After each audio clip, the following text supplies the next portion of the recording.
this is the point that holds 99% of all businesses back, is that fear of starting to bring on help. It stagnates everybody's growth. What's up, everybody? My name's Mike Sjogren, here with my co-host Emmanuel Pani. We're part of a group of specialized real estate investors you've probably never heard of. We didn't start with deep pockets or wealthy families, and we don't rely on 401ks, mutual funds, or traditional real estate investing. In fact, many of us don't even own the properties that fund our freedom. If you ask the money experts out there, they'd say what we do is impossible, yet it's happening every single day. It's happening through a new niche called short-term rentals. We are Short-Term Rental Nation, and these are our secrets. What's going on, STR Nation? Mike Sjogren here with another episode of the Short-Term Rental Secrets podcast. And today we are changing it up. So instead of doing our regularly scheduled interviews, I wanted to share a video that was part of our exclusive content in the free Facebook group from a couple weeks ago. The free Facebook group, every single Tuesday, we go live. We call it Tuesdays with Mike and Mike. And we also have Mindset Monday in there. And so you guys should definitely check it out. So make sure that you join the free Facebook group. Subscribe to us on YouTube as well. We're putting out a ton of content on YouTube. Really want to push that channel and give you guys as much free value on there as possible. I love the podcast because it's nice and easy to listen to. I'm a big podcast guy, but sometimes it's nice to be able to get the visuals, and we can go a lot deeper on YouTube than we can with a traditional podcast. So head over to YouTube, search Short-Term Rental Secrets, subscribe. And we're posting in there at least 2 times a week with fresh content for you guys. So subscribe to the YouTube channel, join the free Facebook group. And one last thing that I'm super excited about for you guys is for all of you loyal listeners, we are working on putting together a free program for you guys. But basically, we're going to have a free program that will talk about the 3 different models on how to get started with short-term rentals, how to analyze markets, how to analyze deals, how to furnish properties, different technology that you need to put in there. And we'll be constantly refreshing that, and it's going to be completely free. So if you want to get put on the wait list for that, it'll be about 3 weeks-ish or so before we have that up and running. We're actively building it right now. Just text resources, text the word resources to 978-242-0001. Again, that's text resources to 978-242-0001. And as soon as that is released, we'll shoot you over the link. It'll be totally free. And really excited for this for you guys, because I know that we get a bunch of DMs and different messages, and we're putting together this free program just for you loyal listeners. So really excited to share that with you. And one last thing, if you're enjoying the podcast, please like and subscribe and share it with people. Okay, we're putting out all this content. We want to get the message out there to help as many hosts as possible. So if you can subscribe, leave us a review, and share it with anybody that's in this industry or looking to get in this industry, we'd greatly appreciate it. So with that being said, thank you again. As always, we crossed the 50,000 download mark, which is amazing. And we couldn't do it without you guys. So grateful for all you amazing loyal listeners. And that's it, guys. Today's topic is when to hire an assistant for your short-term rental business. It's very timely for me, as we just hired our first about 2 weeks ago, and this person's already been crushing it for us, taking a lot of things off our plate. Right now he's working 5 days a week, so he's working Thursday to Monday, 3 to 11, I think are his hours. But Mike, I know you've got lots of experience with hiring assistants and virtual assistants, when you got them and things like that. So that's going to be the topic for today. How many units did you have live on Airbnb before you hired your first? I think I had 6. I think I had 6 VAs. 6 properties before I got my first part-time VA. And they were working like 4 hours a day for me. They'd work like 12:30 to 4:30, and I'll break down what that looks like in a minute. I mean, now I have 5 full-time VAs. So I have basically 24/7 coverage. They essentially run my business. I I literally just ran home, played golf again today. My business chugged along. Like, I don't need to be there. They handle everything for me. But I want to get back real quick to the point of like, this is the point that holds 99% of all businesses back, is that fear of starting to bring on help. It stagnates everybody's growth, right? Until you start to bring on help, your business is never going to grow, and you're never going to be free from your business. So if you read The E-Myth, which I highly recommend everybody read, it's a great book, and it's in a story format about a woman that owns a bakery. And you'll see, and you'll probably relate to this if you've been in business for any amount of time, that you're running around doing everything yourself. And yes, with Accelerator and the Mastermind, I teach you guys a whole bunch of systems to automate the majority of the process, but you can only go so far with that until you have to bring on help, because those little pockets of time when you have 1 or 2 listings, when you expand to 5, 10, 20, 40, 50 units, that demand of your time continues to grow, right? So that's why you need to bring on help. So what I always recommend is get out a piece of paper and do a 2-week time study. I want you to write it out, like physically write it out. You're going to carry around this piece of paper. You can make one in Google Sheets or Excel or whatever and print it out. So every 15 minutes, I want you to write down what you're doing. And 1, it's going to identify like where you're spending a good chunk of your time. 2, it's going to make you really productive. And then 3, you're just going to be like, wow, I spent this much time on this task that I thought was only taking me 15 minutes. Or wow, like I'm spending X amount of hours a week on this business. These are all different things that I could outsource. So you write everything down, and then you rank it based on like, do I need to do it? Do I think I need to do it? Meaning, AKA, I don't really need to do it, but I feel like I do. Or 3, like I can definitely outsource this to somebody that could get it at least 80% good as I can, right? And you want to categorize all those. And that's what you call like your delegation list. Like, this is what I can start to offload on my plate. So like when I was working a full-time job, what I had my first VA do, I had him working 12:30 to I think 5:30 with like an hour break in the middle. So at 12:30, they would check in. They would make sure that the previous guests had checked out, that the cleaners had showed up. They'd file any damage claims for me from Airbnb. They'd coordinate any maintenance if anything needed to be addressed. And then they would make sure that that property is ready and that the next guest had their access code. They received all the messages. They confirmed that they got everything and that they were able to get into the property. And then at 5:30, when they ended at that point, like I was pretty much done with my workday. And if I needed to address anything, I could. But it took that big weight off of my chest in the middle of my workday, that I knew things were going to run smooth, like during the turnover process, like when somebody checked out to when the next guest checked in, and it took a big weight off of me. And then as I added more and more units, I made more money, which gave me more, income to reinvest into the business and expand that person's hours to full-time and then overtime. And then I brought in another part-time person, and then that went to 2 full-time people, and then 3 and 4. And now I have 5 full-time VAs that work for me in our company. So it doesn't have to be, a full-time person right out of the gate, but you're going to want to start to bring on help. And when you go overseas, the labor rate is just a lot cheaper. You can get a quality VA for $4 to $6 an hour, somewhere in there. Right. And so you just have to, before you go out and hire somebody, you have to document all your processes, which is already done for you in the Mastermind.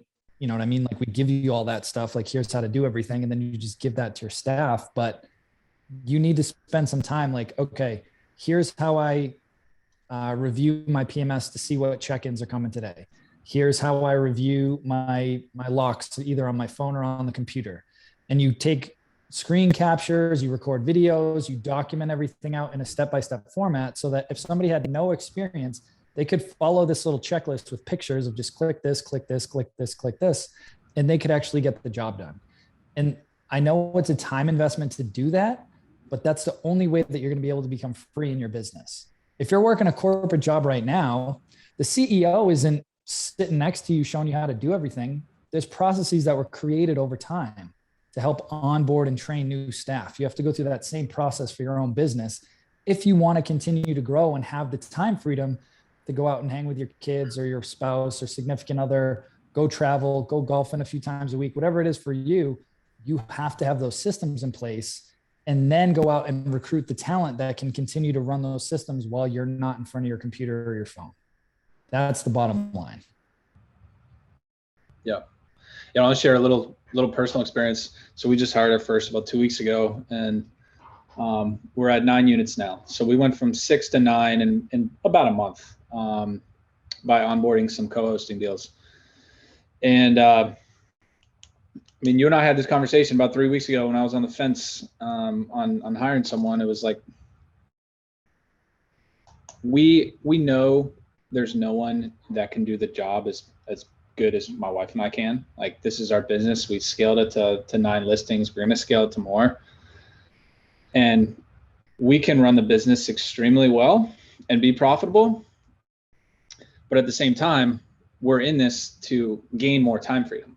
So as the more units that we add, the less time that we're getting back. So what we did is we had someone start about 2 weeks ago that he's working 3 to 11. So he's working that check-in process. And that was kind of the biggest thing for me. Like, all the messages, the cleaning processes, all that is automated. I can tell when my cleaners are coming in and out. They text me, which is nice. So I know between the hours of like 11 and 4 or 10 and 4, which are when the cleaners are in there, I'm confident that they're going to get the job done. However, between the hours of 3 and 11, those are mainly family hours. And those are hours where I'm investing in myself, or, I'm doing something. My wife is doing something too. So I don't want to work during those hours or focus on the business. And a lot of the tasks that were coming up were just manual tasks, like some communications on how to get into the property. Sometimes there wouldn't be a code inside the August lock for the guests, and they'd call us and they'd say, hey, we don't have it. We get a lot of inquiries as well between the hours of like 8 and 11 at night. And I don't have my phone on between 8 and 11. So this person's not going to be picking up the phone, answering the inquiries. And for 5 days a week, we don't really do much with our business, and it's his business between those hours. So yes, there are times where he's going to have to call me if something happens with the property, or a guest has a complaint that I need to attend to, but rarely will that happen. So we sat down and we did what you said, Mike. We put a time study together. We put a list of things that we want him to do starting off, and he's already proven added value to the team. He's handled 3 Airbnb claims for us. He's handled another claim for my father-in-law that had an issue. So he's done great so far. And losing that, I wouldn't even say losing, giving him the money to work for us is going to be a good investment that pays off in the long end. It's coming out of our pocket, but if we want to scale this and really build a business that we don't have to be attached to, we need to hire people and really solid people to help us scale. So whether it's 1 listing or 8 listings or 9 or 10, it all depends on where you guys are at in your business. So it's just kind of looking, like what you said, Mike, looking at the time study and saying, all right, where am I spending the most time? When am I spending the most time? And what can I outsource? And 100%. it'll take you to the next level. There's that saying, right? If you want to go fast, go alone. But if you want to go far, build a team, right? You need a team. You need people that you can know, like, and trust that are going to get the job done for you. So one little tip that I'll give people, because I've hired a lot of VAs over the years, one little tip is in your job requirements or in your skills requirements, put that they used to have to work for Airbnb in their call center. And that was like a game changer. When I started recruiting people that used to work for Airbnb, my life got way easier because they already know the business. They already understand how to handle guests and customers. So you don't have to train them on those soft skills. They already know that stuff. Then you just need to train them on how you run your business and the systems that you use, but they already have the background in hospitality. So that's a little nugget for you guys when you're going out and recruiting and looking for VAs. Look for somebody that's already worked for Airbnb or Vrbo or whoever that understands the hospitality process with short-term rentals. Let me ask you this question, Mike, because I feel like, some folks might be on here that might have 3, 4, 5, 6, 7, 8, 10 listings that still haven't hired somebody. How did you get over that fear? Because I know you had that fear. We all have that fear. I had it too. How did you get over that? It's a combination of a couple of things. One, we had something happen at the property where I didn't know the answer to, and I reached out to the guy that we hired and said, "Hey, can you help with this? What would you do in this scenario?" And he knocked it out of the park. He took care of it for us. So that was a big part of it. But just knowing that this is inevitable, like we're the owners and operators of a business that is generating 20K cash flow a month. Like that's where we're at now. But we can't create, another one of me or another one of Sierra. So what we're trying to do is find somebody who can do some of these tasks that we don't want to do and that can free us up. And that was really the thing for us. I'm like, I knew it's going to have to happen.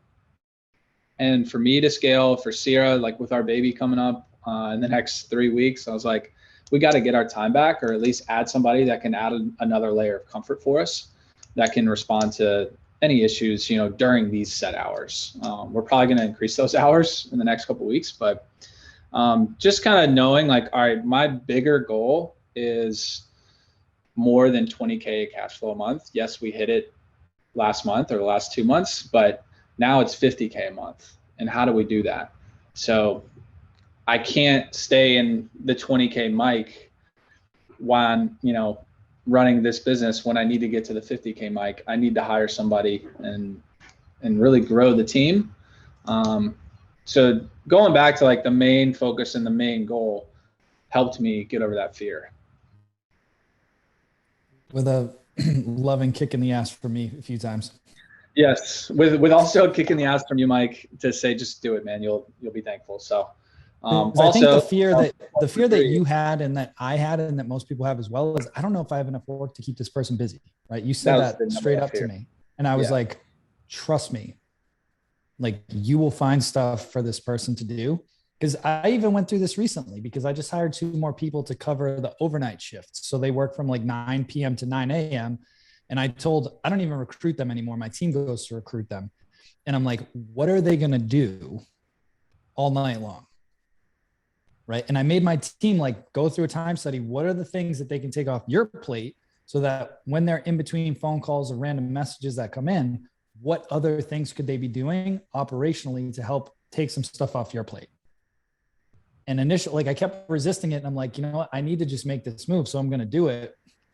But I kept pushing the team. And guess what? Now they're taking more operational stuff, like checking all the battery levels and making sure that cleaning schedules are prearranged. So like when the morning person starts, all that stuff is already laid out for them in their morning handover. So like all that stuff is done. They know if anything needs to get changed, it gets communicated to the on-site people, like everything's good. So they're doing a lot of that operational stuff overnight. They can do KPI reports for me. They can do all sorts of other stuff for me on the back end that keeps them busy. But there's always going to be work. And if you look for things that you want to offload off your plate, if you're continuing to do those time studies every month or every other month, you're going to keep identifying new things that you can offload to your team. Yeah. And then it gets to the point of checking in with the team to make sure you're not burying them with work. And when do you need to add the second and the third and the fourth and the fifth BA? Yep. Right? So there's this never ending cycle. And then your focus becomes on building a culture. Like my job now is honestly like some client relations with the investors, but it's primarily like I look at my job as to build a culture that people love working with me and they love what they're doing and they get treated well. And we have a really good vibe. Like one of the VAs was sick this week. I didn't even know because the other ones volunteered and they just overlapped each other and covered her shift. I didn't even know. I didn't even need to get involved because we've built that team culture that we take care of each other. Yep. So I think that's a huge part, like as you continue to grow and build a business, is focusing on building that culture. Yeah. Yeah. It's changing from the what do you call it? The operator to, it's changed from the operator really to the leader, right? You go from like technician to manager to CEO to shareholder. So like I'm still in the CEO seat, but my goal over the next 12 months is to get into that shareholder seat, that it's still my company, but I've got a team that's completely running it with like an operations director that handles everything, that completely replaces me. And I'm just a shareholder at the end of the day. Yeah, for sure. For sure. We just got a question in here from Paul. Do you have a checklist of all that operational stuff and work to give your VAs to be busy? Yeah. And that's all part of your onboarding process. But the beauty is, Paul, once you get some good ones, I don't have to do any of that stuff anymore. Like now my team onboards new team members and they have all those checklists and they continue to refine them because I empower them to do it. I'm like, listen, if you guys find a better way to do this, make those tweaks, make the adjustments, update the standard operating procedures and do that going forward. So like they have all their daily checklists and all these different things that they're doing that have completely changed from when I onboarded them, but it works for them now. And that's what they use. And that's what they onboard people with going forward. So it's empowering the team. Yep. I'll just share my screen real quick. This is the checklist that we've got for Sean. Can you guys see that? Familiar. I think I know where that came from. Yeah, I think I do too. So these are a lot of the tasks. So checking responding emails, checking the ring battery status. Let's see, checking the August codes, make sure they're in there, going through the ring recordings. And then we did have this 4 hours document. That's not it. I'll have to find it.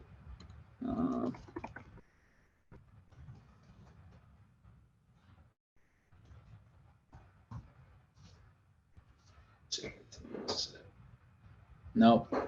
So basically what we did is we took a list of responsibilities. I'm going to share mine. Yeah, go ahead. One up for like Mark. Yeah.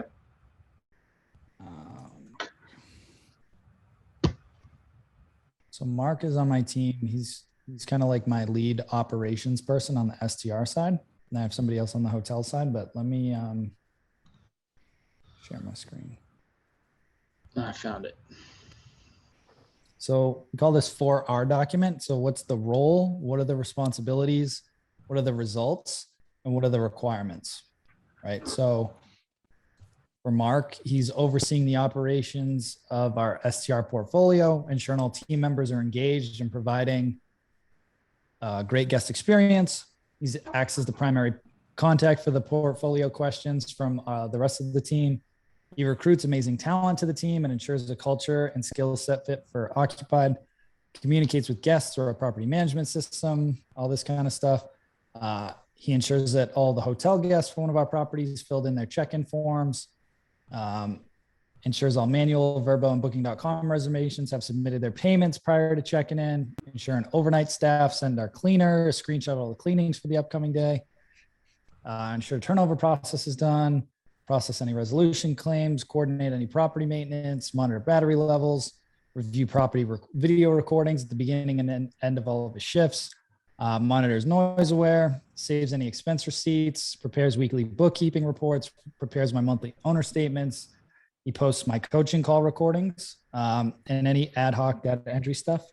So his results that he's responsible for, ensuring that we maintain a review of at least 4.8 or higher, ensure the team maintains 100% response rate to all inquiries, ensure we resolve all guest issues, ensure the team maintains a response time of 10 minutes or less for all inquiries. And then these are the requirements: prior experience in guest support with Airbnb, which is what I told you guys to put in your job descriptions before. Very strong written and spoken English, extreme attention to detail, outstanding customer service, excellent typing, ability to problem solve, to read critically, ability to work with multiple technology platforms like Google Drive, Monday, Google Docs, Google Sheets, WhatsApp, Guesty, Ring Central, a whole slew of stuff that we use in our business. And so this is basically a job description, but it clearly spells out what are the responsibilities and what are the results that this person is responsible for. So that's what you want to put together when you're looking to hire a virtual assistant. Yep. That's awesome. It's going to save time. The money's going to take care of itself. It's going to save time for us. We got the 9 listings without getting one. We did get a lot of calls. We responded to a lot of stuff. What I'm looking most forward to is not having to do the bookkeeping anymore, not having to do the owner reports. And honestly, between the hours of 3 and, well, until before 3, we'll be monitoring the business, but after 3, like that's Sean's business, and he can run it, and he will run it, and he'll run it well. So that's what I'm looking most forward to, is on the weekends, Thursday to Monday, I know he's got it taken care of. So that's what I'm pumped about. And don't hesitate to at least interview some as well. Like, you can go onto a lot of the different sites, interview a few, see which ones you resonate with. It may cost you a couple $100, but that's it.